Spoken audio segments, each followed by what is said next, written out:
Oke, bismillahirrahmanirrahim. Assalamualaikum warahmatullahi wabarakatuh.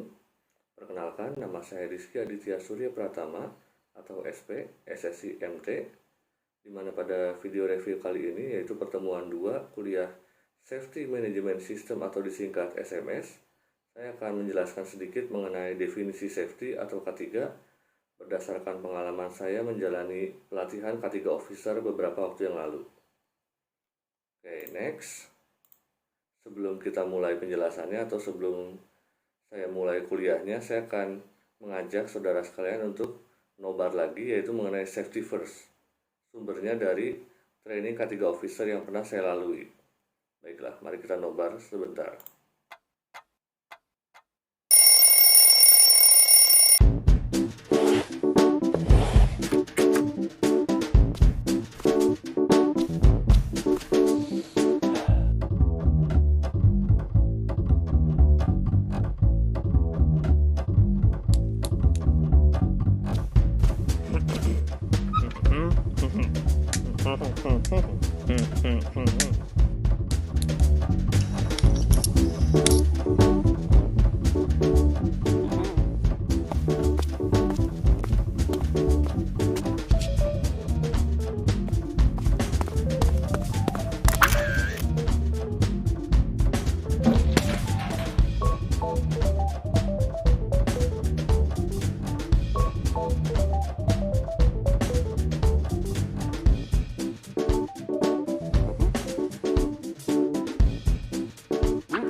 Oke, jadi dari sedikit animasi stickman barusan, kita bisa tahu ya gambaran bahwa di tempat kerja kita sehari-hari pun bisa terjadi yang namanya kecelakaan seperti ya di film tadi, bisa terpleset, tersengat listrik, atau bahkan sampai tertimpa benda berat.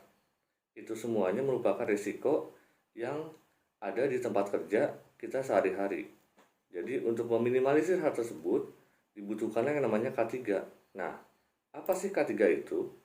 Jadi, definisi K3 menurut para ahli yaitu ada dua yang saya ambil ya yang utamanya, yaitu oleh John Ridley tahun 1983, di mana K3 atau kepanjangannya yaitu kesehatan dan keselamatan kerja adalah suatu kondisi dalam pekerjaan yang sehat dan aman, baik itu bagi pekerjaannya, perusahaan, maupun bagi masyarakat dan lingkungan sekitar pabrik atau tempat kerja tersebut.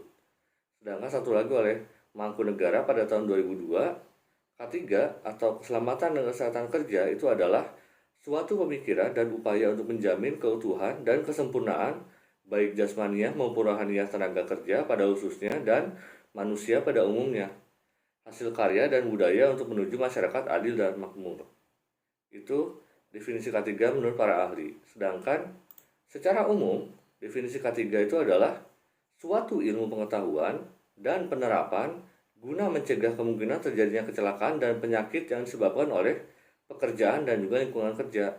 Ada juga definisi K3 oleh ASSE, AC, American Society of Safety and Engineering, di mana K3 didefinisikan sebagai bidang kegiatan yang ditujukan untuk mencegah semua jenis kecelakaan yang ada kaitannya dengan lingkungan dan situasi kerja.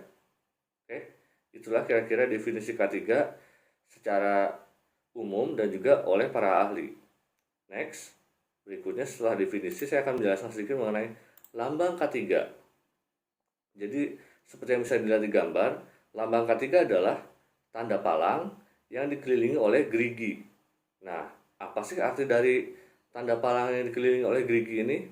Ternyata ada maknanya masing-masing, di mana tanda palang itu artinya adalah bebas dari kecelakaan dan penyakit akibat kerja atau PAK. Lalu kenapa roda gigi? Itu menyimbolkan atau simbol dari bekerja dengan kesegaran jasmani dan rohani. Lalu ada background warna putih. Kenapa masih warna putih? Jadi warna putih sesuai dengan arti warnanya, yaitu adalah bersih dan suci. Dan warna hijau untuk tanda palang dan geriginya ini, itu artinya adalah selamat, sehat, dan sejahtera. Lalu roda giginya itu ada 11. Ini juga ada maksudnya, yaitu bahwa ada 11 bab dalam Undang-Undang Nomor 1 Tahun 1970 tentang keselamatan kerja, di mana merupakan dasar hukum utama dalam menjalankan K3 ini. Oke, jelas ya kira-kira kenapa lambang K3 itu seperti ini bentuknya.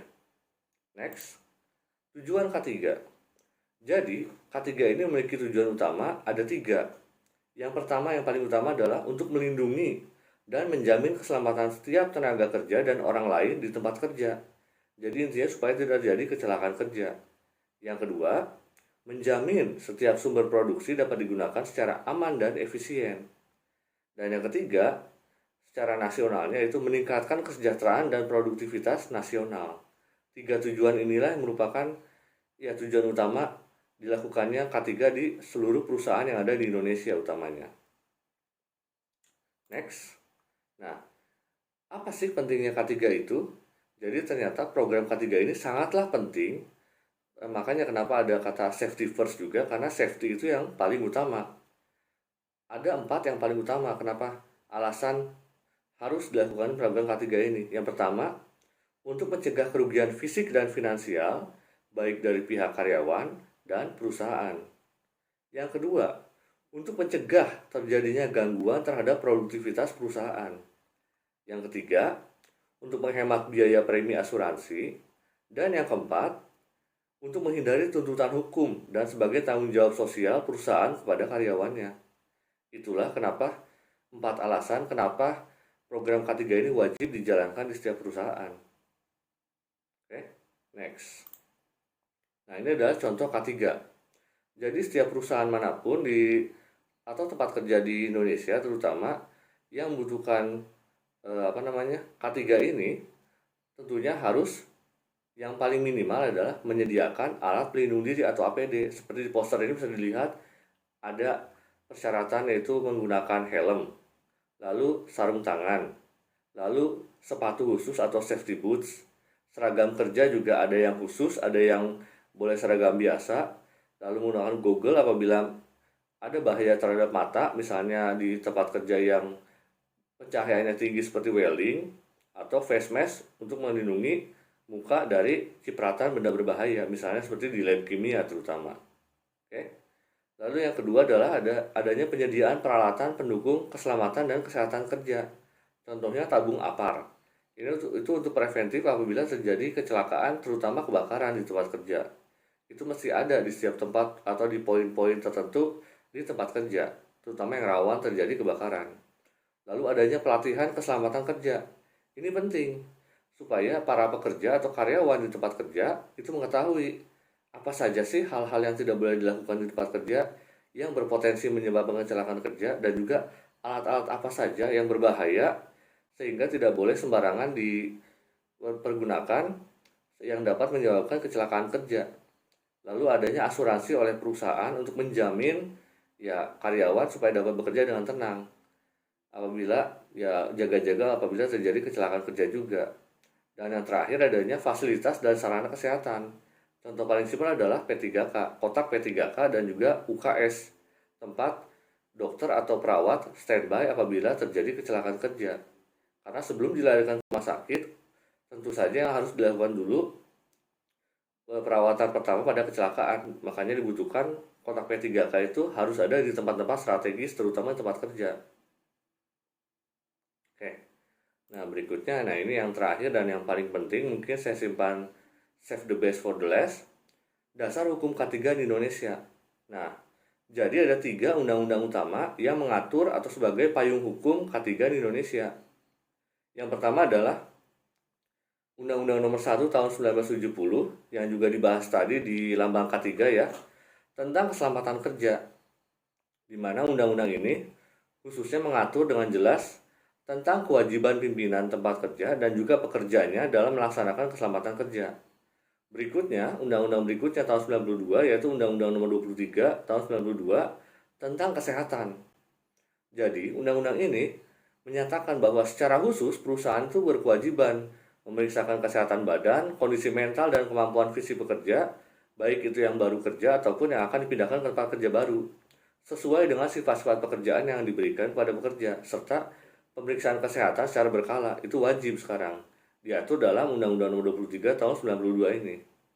Yang paling terbaru mungkin adalah Undang-Undang Nomor 13 tahun 2003 tentang ketenagakerjaan, di mana undang-undang ini khusus mengatur mengenai segala hal yang berhubungan dengan ketenagakerjaan, mulai dari upah kerja, jam kerja, hak maternal, cuti, sampai dengan keselamatan dan kesehatan kerja.